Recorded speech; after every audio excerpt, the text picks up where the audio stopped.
Hi kids! Today, let's learn about some cool animals. Penguins.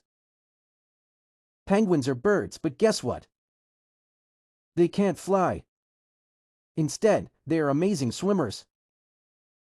They use their wings like flippers to swim in the ocean.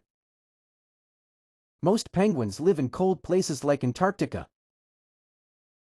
But some live in warm places like South Africa's area.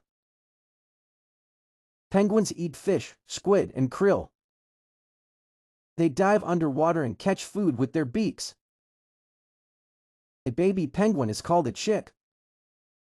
Penguin parents take turns keeping their egg warm and feeding the chick.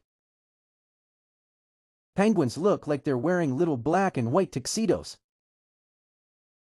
This helps them stay safe in the water. It's called camouflage. There are 18 types of penguins. The biggest is the emperor penguin. And the smallest is the little blue penguin. Penguins waddle when they walk and sometimes slide on their bellies on the ice. It's fun to watch. Penguins are cute, clever, and very special animals. Thanks for learning about penguins today. See you next time.